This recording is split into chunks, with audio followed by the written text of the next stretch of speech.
My name is Wallace Gator Bradley, and I'm the president and urban translator for United in Peace, Inc. I'm also the host of the Bradley Report that's presented by United in Peace, Inc. The chairman of United in Peace, Inc. and also the producer to get me the pieces that I need to put the show together for you is none other than Terry Marsha Bradley, who happened to be my wife. And the most important person this evening with this show is the young lady that's helping me to put it all together, and I call her Miss Santos. So without further ado, you know that Monday was Martin Luther King birthday, January 15, 2024.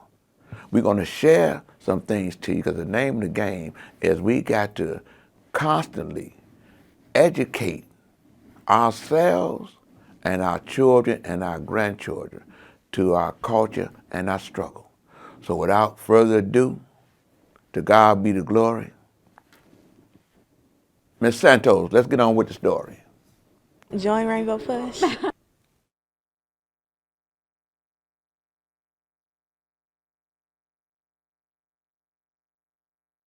I am a phenomenal black boy. It was a day to look to the future. If we don't save our children, we don't save our future. And our future is now. We save our children so we can give them right to education, which is a great equalizer. Save Our Children was this year's message for the 34th annual Martin Luther King Scholarship Breakfast with Push for Excellence, and a chance for many kids in the program to show off their talent in front of those like Mayor Brandon Johnson and Reverend Jesse Jackson. Call me royal. I am majestic. It makes me feel like I am a phenomenal black boy. 7-year-old Bradley Holt says that's the kind of unwavering confidence he wants other kids to feel. It's a testament to Rainbow Push, who has worked with organizations like the United Negro College Fund to help dreams come true. They're the reason that UNCF does its work, so we can make sure they have the opportunities to go to college. Here, it's about continuing Dr. Martin Luther King's standard of excellence and the goal for 13-year-old Christiana Gray of one day becoming a lawyer. People need to know that they can change the world. So whenever I get to do that, it's just, I get so happy, because it's like a life goal. I would call it my assignment. She says changing the world is an assignment she wants every little black girl to have. Know your history, know that you are loved, be confident, and join Rainbow Push. That's our future. I know the power of push. I'm a child of push. And it's the history like those young adults are saying. They belong to an oratorial society that's been created for push. That little 5-year-old young man, his name is Bradley. My last name is Bradley. But I know his father. I called him Officer Holt. He had a son that got killed. I believe it was at Julian High School on the bus. And the whole city came together to help apprehend the individual that committed that crime. And they were shocked when they saw that he and I was working together along with the community. So you have brothers from different street organizations, law enforcement, school teachers, the Alphas, the Omegas, the Masons, everybody came together to work together. That's what I'll be talking about, community law. But what's important is the history lesson that this young man, whom I was glad to be a part of his team to make him the first congressional congressman. I helped his brother to become the second congressional congressman. But this is Jonathan Jackson. Ms. Santos, could you play this?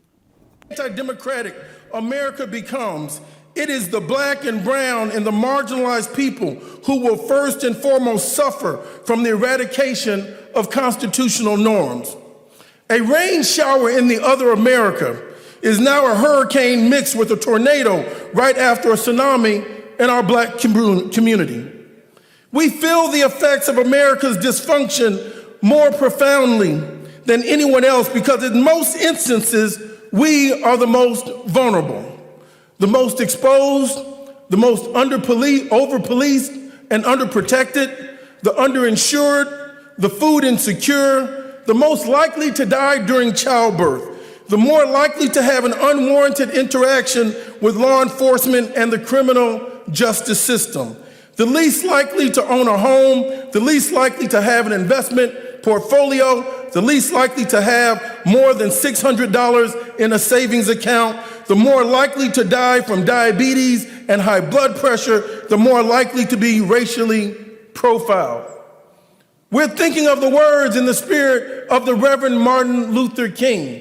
He not only taught us about personal salvation, he expanded our minds to teach us about social salvation, not to look down, but to look up. He thought praying was moving your feet and moving the masses in a spirit of love. We are the least likely to be selected for high office and position. And when we do, white nationalists come along and make up illegitimate reasons to force us to resign after only being the president for 6 months. The point I'm trying to make is this, brothers and sisters. I know sometimes we get tired of having to always be charged with the task of hard work, of pushing America in the right direction. But because of our persistent vulnerabilities, the truth of the matter is we really don't have a choice.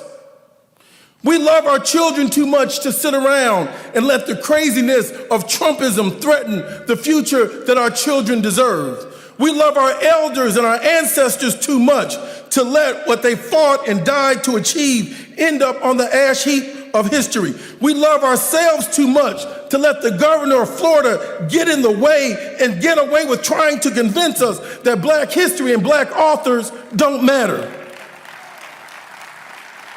In the words of my grandmother, the devil is a liar. Whether we like it or not, there is too much at stake for us to let this nation slide back into the bitter night of racial antipathy and degradation. Whether we like it or not, there are too many of us in this country for us to act as if what happens here is of no consequence to us. And whether we are willing to admit it or not, the blood, sweat, and tears of black people built this country, and we will refuse to allow our investment to come back without a return. In the words of Reverend Martin Luther King, we refuse to believe that the bank of justice is bankrupt. We refuse to believe that there are insufficient funds in the great vaults of opportunity of this nation. And we also must come back to this place to cash a check that will give us all of the freedoms that we demand and the riches and the securities right now. Martin Luther King was a realist, but there's a tradition that produced him that required him in the midst of that reality to maintain a capacity for dreaming, radical and ridiculous dreaming. My father, Reverend Jackson, reminds me that in 1963, although Reverend Martin Luther King magnified our scripture and our tradition and gave us beautiful words and moved the nation's heart and soul towards racial reconciliation, that same day, in August 28, 1963, from Texas all the way around to Maryland, there was only one African-American elected official in the entire South of America. On that day in 1963, if Reverend Martin Luther King went back to Tennessee, back to Georgia, back to Alabama, he had to go to the colored bathrooms. He had a revolutionary and life-changing dreaming capacity, the kind of dreaming that once a year makes a country hand over its attention and submit its customs to the solemn review of a Baptist preacher who was himself the grandson of enslaved Americans. The Martin Luther King national holiday is a remarkable achievement that you helped pass, Dad. In so many ways, we take this holiday for granted. But based upon American history, this is the one holiday that should have never existed. The same country that put his grandparents in slavery did not magically and all of a sudden have a change of heart and want to give Reverend Martin Luther King a holiday. There was nothing inevitable about the creation of this holiday. It was John Conyers from Detroit in 1968 that first put forth the legislation for the King holiday. It took 15 years to get it to the Ronald Reagan's desk. And it wasn't that Reagan wanted it. The Republicans were against it in '83. The Democrats were against it. The president was against it. But it was the people of God. It was those in the faith community that rallied and marched. And it was Stevland Morris. You know him by Stevie Wonder, that came up with the song and changed the tune that we could rhythmically move to, said, "Happy birthday, Reverend Martin Luther King," and the bill was passed. We got involved as a community. And it should not surprise you that Republicans and some Democrats and Ronald Reagan did not want him to have this day. Why didn't they want him to have this day? What's special about it to me? Not that he's the first African American to have a day. That's not it. What's special to me about this day, as I live and travel between Washington, D.C., and I see the African American Museum, and I work in the Capitol, a building that was built in 1789 by Americans that had been enslaved black folks. As I see the great mall that used to be an auction block where African American bodies had been sold.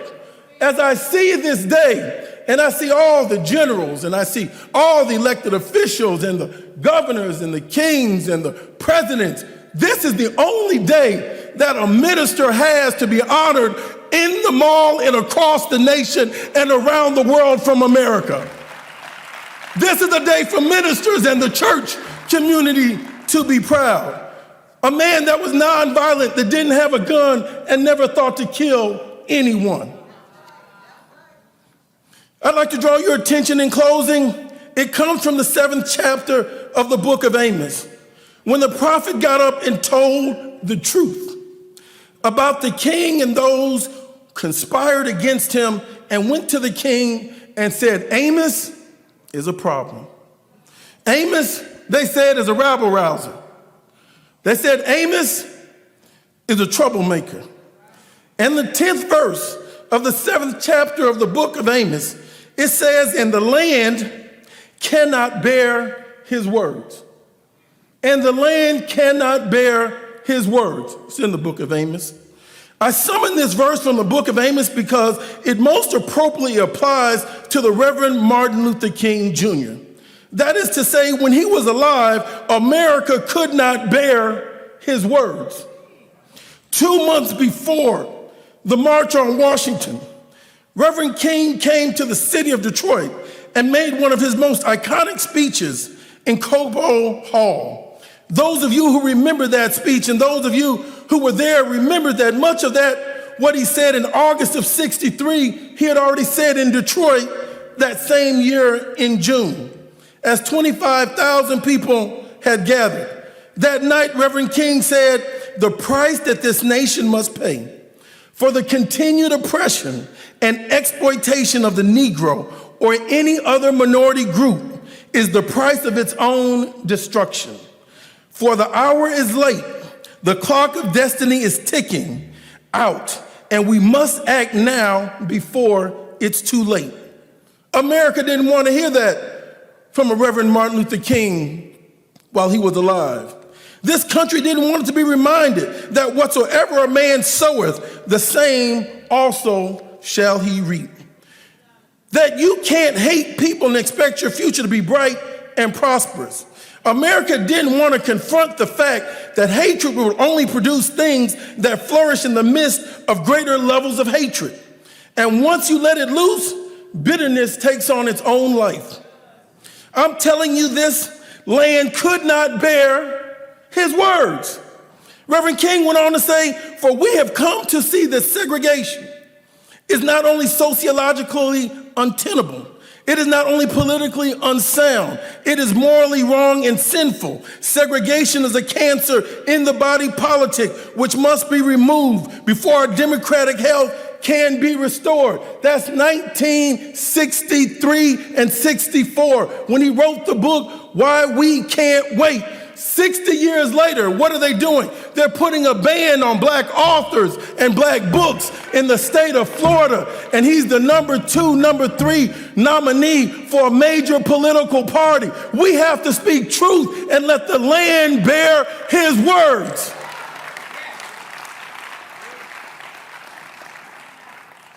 And the land could not bear the words, the truth that one man spoke. If you will, Abraham Lincoln died at 56 years of age from an assassin's bullet. This land could not bear the words of Lincoln. Reverend Martin Luther King died at 39 years of age. They could not bear the words of this truth seeker and peacemaker. So it should not surprise us that this country has ended up with a tyrant as our former president. Trump just didn't magically appear. 60 years ago, King warned this nation not to allow itself to believe that wealth or military power is an indication of constitutional health. You can have money and still be sick. You can have bombs and still be morally bankrupt. You can have power and influence and still be politically insane. Just because you have technology and social media doesn't mean you've mastered the simple art of saying good morning and glad to see people every day. Without integrity, the Declaration of Independence is just words on a piece of paper. Without compassion and decency, the Constitution is a suggestion, but not a governing document by which we can live. And instead of listening to Reverend King, America acted as if the only thing it needed to do was to wrap itself in the flag, sing the national anthem, and take the nation back to somewhere it never was.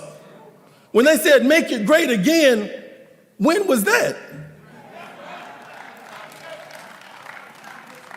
We've been in an idea in motion. It's like putting a Band-Aid on somebody that's suffering from cancer. Instead of going and let the nation having a national, moral, spiritual, democratic chemotherapy, the America flinched at the invitation to be better and consistently supported people like a Barry Goldwater, a person like Richard Nixon, a person like Ronald Reagan, and a person like Donald Trump.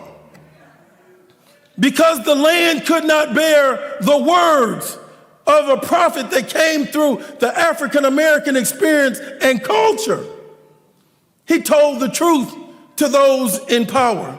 He told us, if you want to get the man off of your back, brothers and sisters, stand up and exercise your muscles and take them off of your back. It took us 345 years from 1619 to 1964 in order for America to pass a law in the Civil Rights Act to say that we can't be discriminated against because of the color of our skin, that women could not be discriminated against, person that had an accent could not be discriminated against. It took 345 years, but look up, 60 years later, from 1964 to 2024, what has just happened? Now we've had affirmative action to get stricken, taken off the books. How can something, a program that's been modeled and been in place for less than 50 years, now be called unfair to the people that have had historical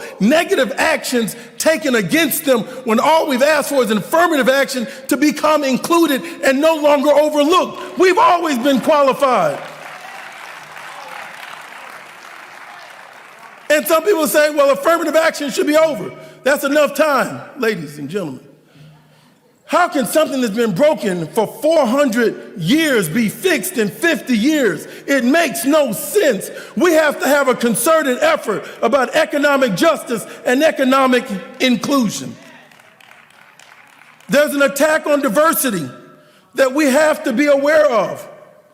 When they went after the president of Harvard, they said she plagiarized.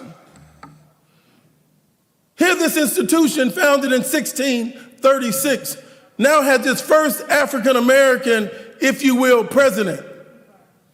And they said she plagiarized. Well, she graduated and got her PhD from Harvard. Harvard never said she plagiarized.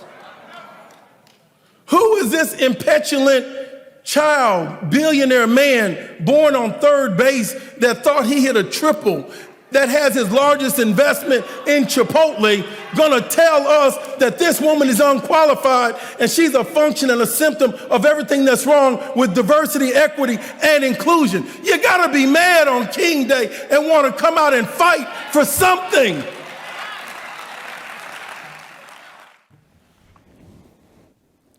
What's so profound about Congressman Jonathan Jackson, the Jackson family, the mother, his brothers, his sisters, of course his father. When I heard Bradley speak, and I'm gonna show that next week, his whole speech, and knowing the struggles of Operation Push, when it became Rainbow Push, when Jesse was over breadbasket, remember SELC?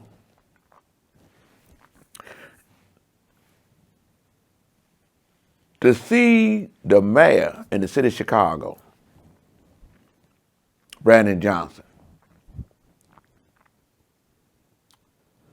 Martin Luther King, when he come to Chicago, he stayed on the west side.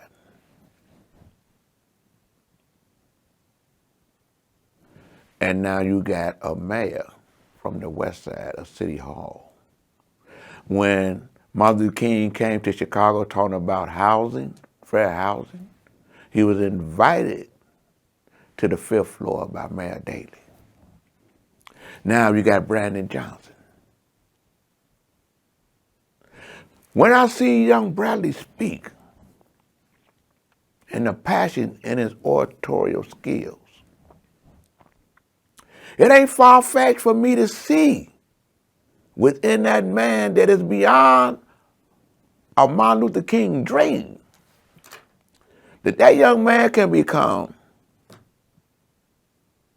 an alderman, a Cook County commissioner, a congressman, United States senator, a mayor, or president.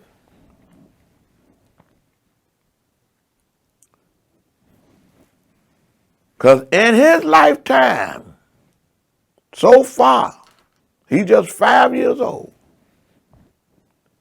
he know of a black man from Chicago that became the president, Barack Obama. He know of a civil rights leader's sons,